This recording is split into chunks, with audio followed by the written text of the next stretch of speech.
Very very good morning students. आप लोगों का बहुत बहुत स्वागत है ट्रिपल ए ब्राइट एकेडमी के ऑनलाइन प्लेटफॉर्म पर।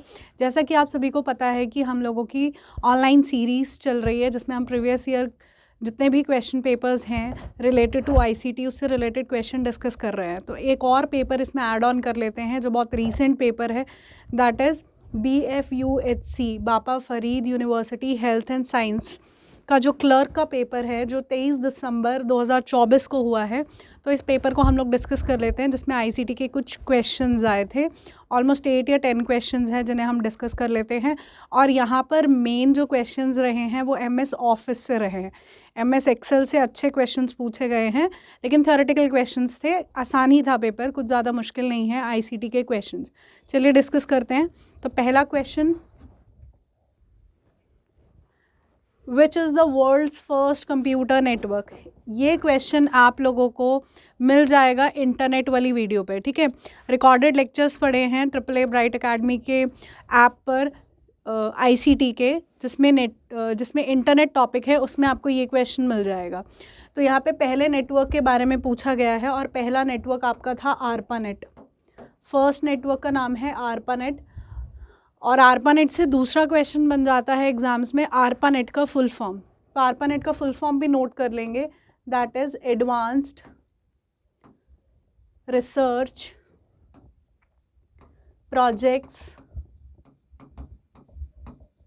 एजेंसी नेटवर्क,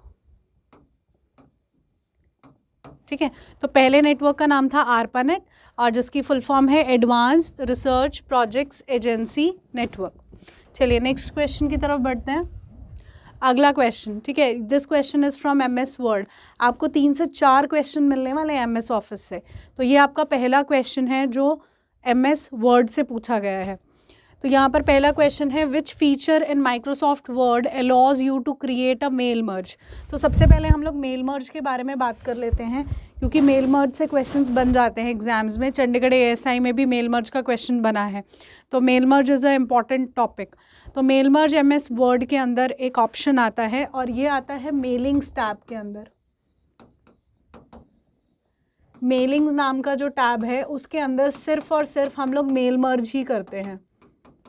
तो एक तो क्वेश्चन यही हो गया कि मेल मर्ज कौन से टैब में आता है, तो ये मेलिंग टैब के अंदर आता है। अब इसका काम क्या है, जब आपको एक डॉक्यूमेंट बहुत सारे लोगों को सेंड करना है तब हम लोग इस्तेमाल करते हैं मेल मर्ज का। और दूसरा क्वेश्चन यही डेफिनेशन है कि मेल मर्ज काम क्या करता है, कैसे करता है, उसके बारे में डिस्कस करते हैं। पहले ये क्वेश्चन यानी इसकी डेफिनेशन हम लोग नोट डाउन कर लेते हैं कि मेल मर्ज क्या कर रहा है। इट सेंड वन मेल और वन डॉक्यूमेंट, वन मेल और one document to several persons.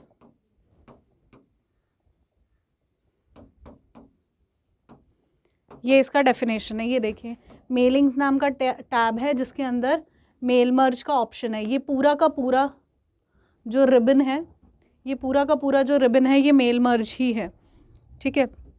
तो इसका एग्जाम्पल के तौर पर ऐसे मान के चलते हैं कि सपोज़ मैं किसी कंपनी में HR हूँ और मैंने सेम पोजीशन पर विद सेम सैलरी 10 लोगों को हायर किया है, ठीक है। तो मैं एक ऑफ़र लेटर जनरेट करूँगी ना। अब जो ऑफ़र लेटर है वो मुझे 10 ऑफ़र लेटर बनाने हैं, लेकिन उसमें सेम तो ऑफ़र लेटर है क्योंकि सेम पोजीशन पर सेम कंपनी में विद सेम सैलरी मैंने 10 लोगों को हायर किया है। सिर्फ उन 10 ऑफ़र लेटर में चेंज होगा पर्टिकुलर पर्सन का नाम, यानी जिस एम्प्लॉय को आपने हायर किया है उससे रिलेटेड 3 से 4 चीज़ें जो आप उसमें ऐड ऑन करना चाहते हो, सिर्फ वही चीज़ बदलेंगी। जैसे एम्प्लॉय का नेम हो गया, एम्प्लॉय की मेल ID हो गई, एम्प्लॉय का एड्रेस हो गया या एम्प्लॉय का फ़ोन नंबर हो गया। तो ये 4 चीज़ों की वजह से आप 10 बार तो नहीं लिखोगे ना ऑफ़र लेटर। सिर्फ ये 4 चीज़ें जो बदल रही हैं 10 ऑफ़र लेटर्स में, इनकी वजह से आपको 10 बार ऑफ़र लेटर लिखना पड़ जाए तो काम मुश्किल हो जाता है, ठीक है। अभी तो मैंने 10 बात की है, अगर हमको ये चीज़ें 200 बार 500 बार लिखनी पड़ गई तो काफ़ी मुश्किल हो जाएगा। कट कॉपी पेस्ट करने में भी बहुत ज़्यादा टाइम कंज्यूमिंग है। इसलिए हम लोग मेल मर्ज नाम के ऑप्शन का इस्तेमाल करते हैं, जिसमें क्या किया जाता है, जैसे ही आप स्टार्ट मेल मर्ज करते हैं तो सबसे पहले आप एक सोर्स डॉक्यूमेंट बनाते हैं। यानी आप सबसे पहला एक डॉक्यूमेंट बनाएंगे जिसमें मैंने एक ऑफ़र लेटर बनाया। तो एक ऑफ़र लेटर बनाने के बाद फिर आप चीज़ों को इंपोर्ट करोगे, मतलब जो जो चीज़ें अलग हैं, जैसे एम्प्लॉय का नाम था, एम्प्लॉय का ईमेल आईडी, एम्प्लॉय का एड्रेस था और एम्प्लॉय का कॉन्टैक्ट नंबर, ये चीज़ें आप बनाओगे। मेल मर्ज में ही ऑप्शन है, तो ये चीज़ें हम लोग MS एक्सेल या MS एक्सेस में बनाते हैं। जो डाटा लिया जाता है मेल मर्ज में वो MS एक्सेस या MS एक्सेल से लिया जाता है, ना कि पावर पॉइंट। तो जो भी डाटा प्रोवाइड किया जाएगा वो MS एक्सेल से, मतलब MS एक्सेल का एक ऑप्शन आएगा जिसमें आप ये शीट बना सकते हो, और MS एक्सेस, इन दोनों में से हम लोग डाटा इनमें इंक्लूड कर सकते हैं, लेकिन इसमें पावर पॉइंट इंक्लूड नहीं हो सकता, ठीक है।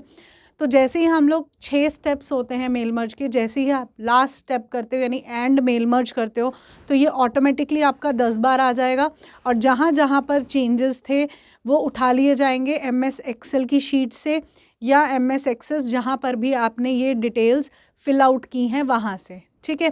तो फिलहाल मेल मर्ज का जो ऑप्शन है वो मेलिंग टैब्स में आता है, और इसका यूसेज क्या है कि आप जब एक डॉक्यूमेंट बहुत सारे लोगों को भेजना चाहते हैं तब हम मेल मर्ज नाम के ऑप्शन का इस्तेमाल करते हैं, ठीक है।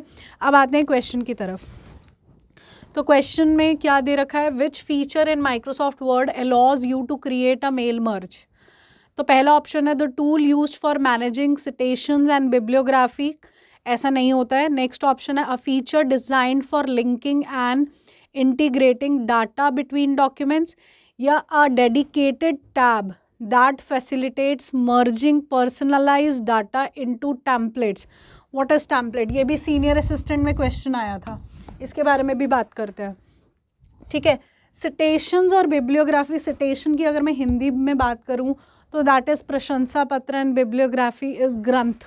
तो ये चीज़ें अगर आपने बनानी है तो हम यहाँ पर इसका इस्तेमाल कर सकते हैं।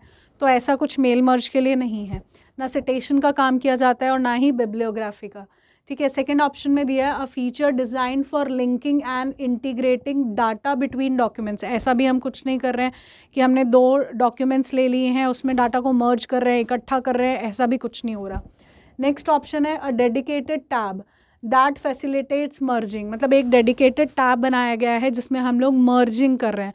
तो बिल्कुल एक डेडिकेटेड टैब हमारे पास है, दैट इज़ मेलिंग नाम का टैब, जिसके अंदर मेल मर्ज का ऑप्शन आता है, ठीक है। Personalise data into templates for letters, envelopes and labels. अब देखिए टेम्पलेट्स क्या होते हैं, टेम्पलेट्स होते हैं कुछ प्री डिफाइंड स्ट्रक्चर्स को हम लोग कहते हैं टेम्पलेट, ठीक है। प्री डिफाइंड स्ट्रक्चर्स को कहते हैं हम लोग टेम्पलेट। टेम्पलेट्स कैसे हैं, जैसे पावर पॉइंट में अगर आपको बैकग्राउंड्स लेने होते हैं स्लाइड के तो वहाँ पे टेम्पलेट्स बने होते हैं, या अगर हम वर्ड में बात करें तो जैसे रिज्यूम्स हैं, रिज्यूम्स अगर हमको बनाने हैं तो उनके टेम्पलेट्स बने हुए हैं, यानी प्री डिफाइंड फॉर्मेट्स बने हुए हैं जिनको आप लोग इस्तेमाल करके अपना नया रिज्यूम बना सकते हैं, ठीक है। तो टेम्पलेट का क्वेश्चन भी सीनियर असिस्टेंट में आया था कि what do you mean by template, तो template is predefined format, okay.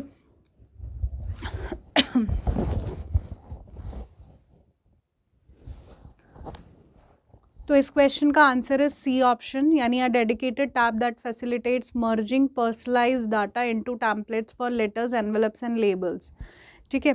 तो इस वाले टैब में आप लोग यहाँ देख सकते हैं कि यहाँ पर स्टार्ट मेल मर्ज दे रखा है, इस रिबन में देखिए यहाँ स्टार्ट मेल मर्ज दे रखा है, यहाँ लेबल्स दे रखा है, यहाँ एनवेलप्स दे रखा है, ठीक है। अगर मेल मर्ज स्टार्ट करनी है तो आप यहाँ से मेल मर्ज स्टार्ट कर सकते हैं। तो इस पर्टिकुलर टैब के अंदर एनवेलप्स एंड लेबल्स ये भी चीज़ें प्रोवाइडेड है, ठीक है। और मेल मर्ज का फंक्शन इज़ दिस। चलिए नेक्स्ट क्वेश्चन की तरफ चलते हैं। तो इसका आंसर हो जाता है सी ऑप्शन। नेक्स्ट क्वेश्चन देखिए, how can you freeze the top row in Excel. अगर आपको टॉप की रो जो है उसको फ्रीज करना है तो आप कैसे करेंगे। अब इसका इस्तेमाल कैसे किया जाता है, जैसे आप लोगों ने कुछ फील्ड्स लिखे हैं, जैसे रोल नंबर, स्टूडेंट का नेम, उसके बाद father name, mother name, student का एड्रेस, उसके बाद स्टूडेंट के डिफरेंट सब्जेक्ट्स के marks, Hindi, maths, social science, computer और इंग्लिश, ठीक है। इस तरीके के उसके सब्जेक्ट के मार्क्स। अब आप 200 एंट्रीज़ इसके अंदर कर रहे हो, इस टेबल में आपने 200 एंट्रीज़ करनी है।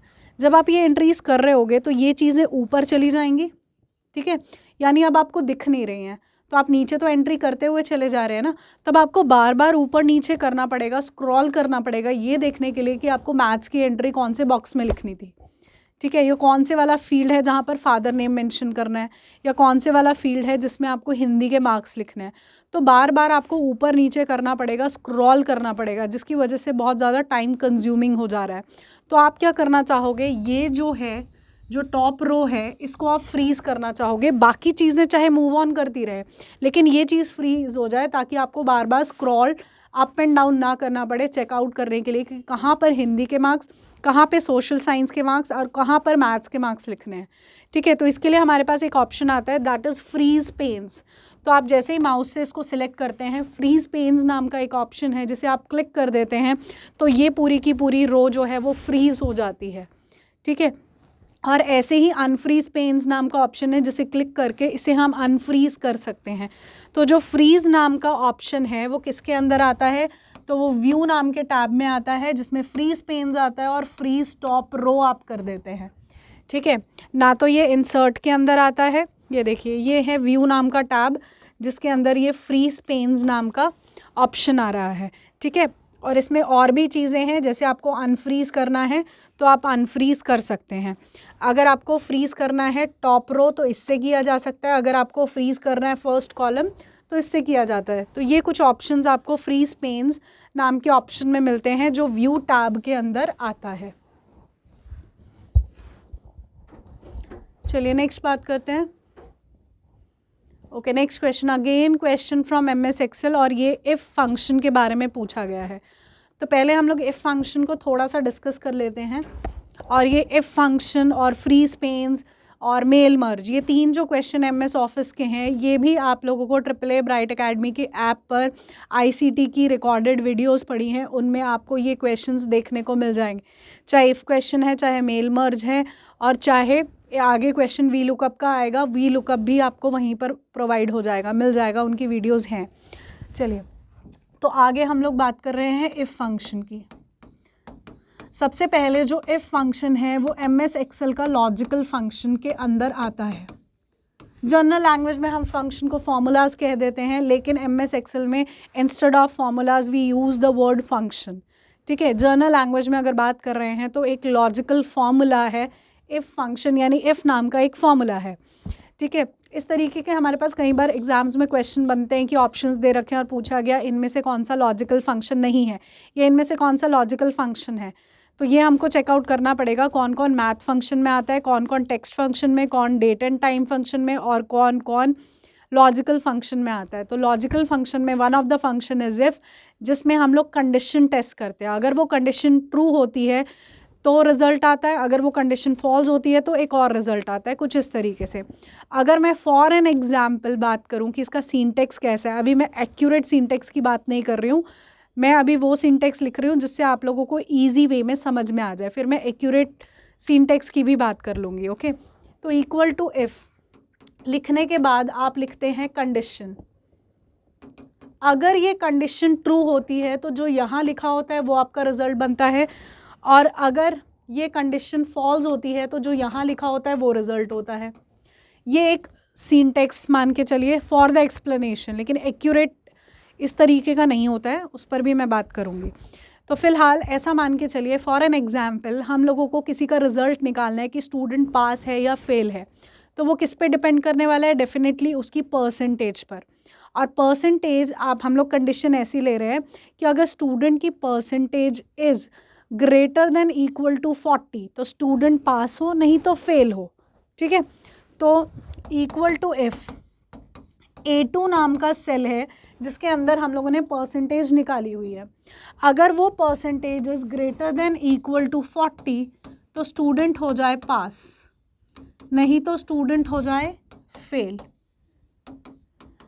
ठीक है। तो कुछ इस तरीके से हम इसका इस्तेमाल करते हैं। तो कंडीशन बेस्ड काम होता है। अब A2 सेल था जिसके अंदर स्टूडेंट की परसेंटेज यानी एवरेज निकाली हुई है।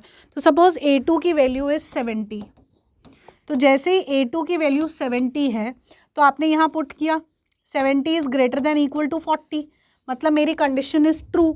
तो जैसे ही कंडीशन ट्रू होती है तो जो यहाँ लिखा है वो बनेगा आपका रिजल्ट, तो मतलब रिजल्ट आ गया पास।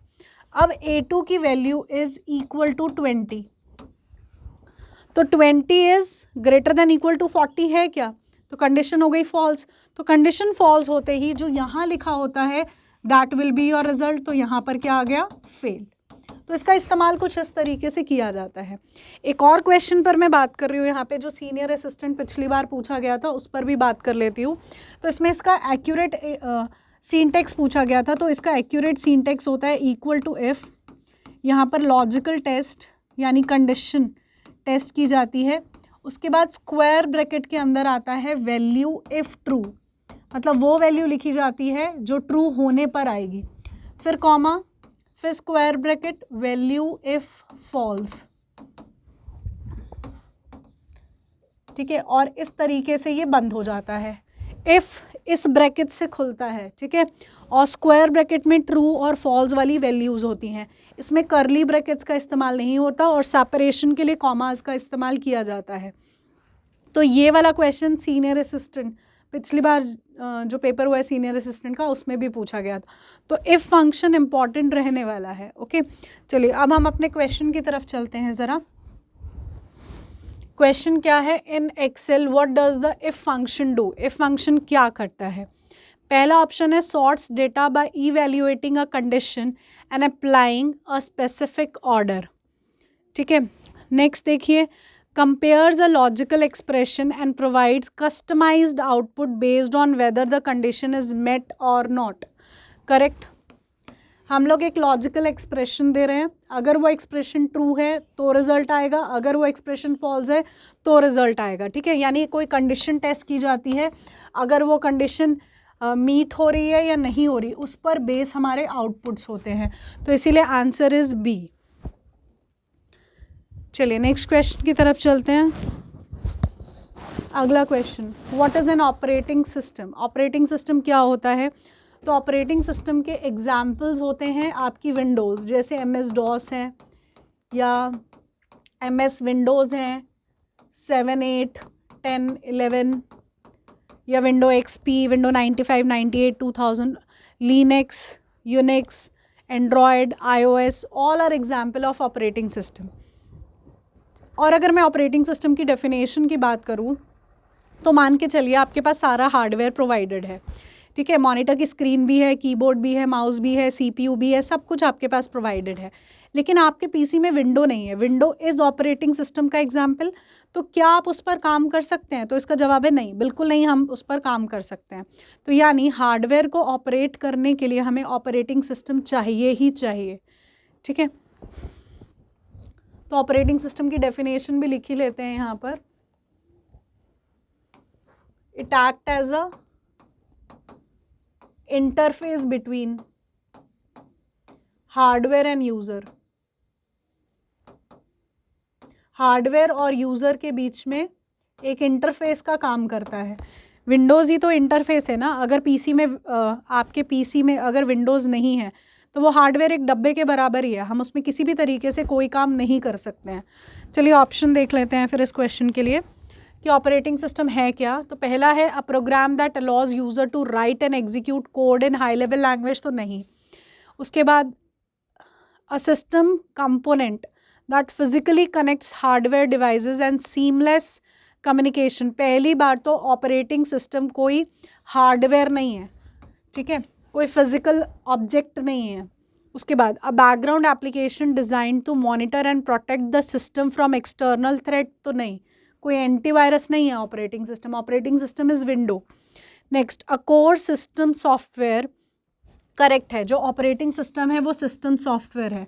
सिस्टम सॉफ्टवेयर इंपॉर्टेंट रहेगा। सिस्टम सॉफ्टवेयर वो सॉफ्टवेयर होते हैं जो कंप्यूटर के हार्डवेयर के साथ डायरेक्टली कम्युनिकेट करते हैं, फॉर एग्जांपल ऑपरेटिंग सिस्टम, ठीक है। ये भी आप लोगों को क्वेश्चन मिल जाएंगे और ये डिफरेंट चंडीगढ़ के पेपर्स में क्वेश्चन पूछे गए हैं, सिस्टम सॉफ्टवेयर का डेफिनेशन भी और सिस्टम सॉफ्टवेयर का एग्जाम्पल भी, ओके। तो इम्पॉर्टेंट रहेगी टर्म ये।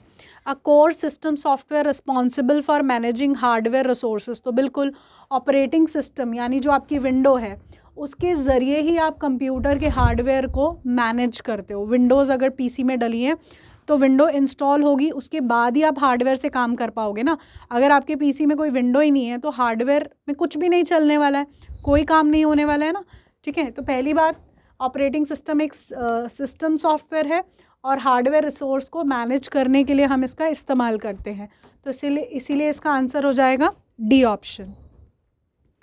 नेक्स्ट क्वेश्चन देखिए, what is the function of V lookup formula in MS Excel. ये वाला क्वेश्चन की मैं बात कर रही थी, ये वाला भी आपको मिल जाएगा। ऑपरेटिंग सिस्टम की जो डेफिनेशन की मैं बात कर रही हूँ, सिस्टम सॉफ्टवेयर, एप्लीकेशन सॉफ्टवेयर, ये दोनों क्वेश्चंस आप लोग को ये MS एक्सेल की वीडियो में मिल जाएगा। और टाइप्स ऑफ सॉफ्टवेयर के अंदर और ऑपरेटिंग सिस्टम नाम का एक वीडियो और मिलेगा जिसमें पहला क्वेश्चन ऑपरेटिंग सिस्टम की डेफिनेशन ही है। ठीक है, चलिए, तो वी लुकअप यानी वर्टिकल लुकअप, लुकअप मतलब देखना, लेकिन वी लुकअप में आप कैसे लुकअप करते हो वैल्यूज़ की। वी लुकअप और एच लुकअप दो टाइप के ये फॉर्मूलाज हम लोग इस्तेमाल करते हैं। वी लुकअप यानी आप कॉलम्स के अक्रॉस किसी वैल्यू को ढूंढते हो, और एच लुकअप यानी रोज़ के थ्रू यानी हॉरिजॉन्टल। वी लुकअप यानी वर्टिकल लुकअप, एच लुकअप यानी हॉरिजॉन्टल लुकअप। ठीक है, तो ये इसका एक सिंटेक्स है। सिंटेक्स कैसे लिखा जाता है, equal to V lookup, lookup value, जिस वैल्यू को आप ढूंढ रहे हो। एक पहले मैं जर्नल एग्जाम्पल दे देती हूँ। जैसे आपके पास एक टेबल है, यहाँ पे लिखे हुए हैं प्रोडक्ट्स और यहाँ पे इनका प्राइस लिखा हुआ है। तो प्रोडक्ट में आपने लिखा है नोटबुक, बैग, पेंसिल, पेन, इस तरीके से 4 प्रोडक्ट्स हैं और इनके कुछ प्राइस लिखे हुए हैं। अब आपने यहाँ पर एक फील्ड लिया जहाँ पर आप जैसे ही प्रोडक्ट का नाम लिखते थे पेन, तो ऑटोमेटिकली पेन का प्राइस आ जाता था। ठीक है, अब यहाँ प्रोडक्ट का नाम आप चेंज करके बैग लिख देते थे तो वहाँ पर उसका प्राइस आ जाता था। ऐसा कुछ काम करता है वी लुकअप। ठीक है, अभी तो मैंने 4 एंट्रीज़ की हैं, लेकिन अगर आपके पास 1000 या 500 एंट्रीज़ हुई तो काम करना मुश्किल हो जाएगा ना, इसीलिए हम लोग V lookup and H lookup का इस्तेमाल करते हैं। तो इसमें अगर आप पर्टिकुलर किसी भी प्रोडक्ट का नाम लिखोगे तो ऑटोमेटिकली उसका प्राइस आ जाएगा। ऐसा कुछ काम होता है। तो पहले लिखा इक्वल टू वी लुकअप, तो सबसे पहले आप लिखते हो लुकअप वैल्यू, किस वैल्यू को ढूंढ रहे हो, और टेबल एरे मतलब कंप्लीट टेबल का एड्रेस, इस कंप्लीट टेबल का एड्रेस। ठीक है, उसके बाद कॉलम इंडेक्स, जिस वैल्यू को आप ढूंढ रहे हो, यानी मैं प्राइस को ढूंढ रही हूँ तो इसका कॉलम इंडेक्स क्या, तो फिलहाल इसका कॉलम इंडेक्स इज 2। उसके बाद रेंज लुकअप, रेंज लुकअप में हम लोग फॉल्स या ट्रू लिख सकते हैं। अगर हम, कोई इशू नहीं है, फॉल्स लिख दोगे तो भी कोई प्रॉब्लम नहीं है, ट्रू लिख दोगे तब भी कोई प्रॉब्लम नहीं है। जब हम लोग अल्फ़ाबेट्स में सर्च आउट करते हैं, जैसे कोई नाम ढूंढ रहे हैं तो उसमें अप्रॉक्सीमेट वैल्यूज़ होती है ना, तब हम लोग ट्रू मेंशन करते हैं। जब हमें एक्यूरेट वैल्यू चाहिए तब हम लोग फॉल्स लिखते हैं। जैसे यहाँ पर मुझे प्राइस चाहिए, नंबर चाहिए, तो मैं यहाँ फॉल्स लिख दूँगी। लेकिन अगर फॉल्स की जगह ट्रू भी लिख दूँगी तो फॉर्मूला में ज़्यादा कुछ फ़र्क नहीं पड़ा, ज़्यादा क्या, कुछ भी फ़र्क नहीं पड़ेगा। ठीक है, तो इस तरीके से हम लोग वी लुकअप नाम का सिंटेक्स इस्तेमाल करते हैं। तो यानी वी लुकअप सिंटेक्स क्या कर रहा है, किसी भी वैल्यू को कॉलम के थ्रू ढूंढ रहा है, हॉरिजॉन्टली ढूंढ रहा है। ठीक है, तो ऑप्शन देखिए, retrieve specific data from a row in a table based on a matching value in the first column. ठीक है, कोई भी स्पेसिफिक डाटा रिट्रीव कर रहा है, कोई भी specific data from a row in a table, किसी टेबल के अंदर। यहाँ पर टेबल एरे ही तो था, टेबल एरे में से आपने कोई वैल्यू लुकअप की थी और उसका इंडेक्स नंबर यहाँ पर लिखा हुआ है कि वो कौन से कॉलम में पड़ा था।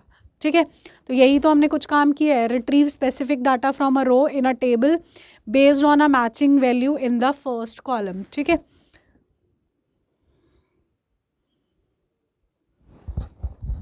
चलिए आगे बात करते हैं। Next question, which of the following is defined as an attempt to steal, spy, damage और डिस्ट्रॉय कंप्यूटर सिस्टम्स, नेटवर्क और their associated information. Very easy question, तो इसको हम साइबर अटैक कहते हैं। Next question, a small text file created by a website that is stored in the user's computer temporarily for that session is known as cookies। ये भी आपको मिल जाएगा internet topic में, कुकीज़ मैंने मेंशन किया है।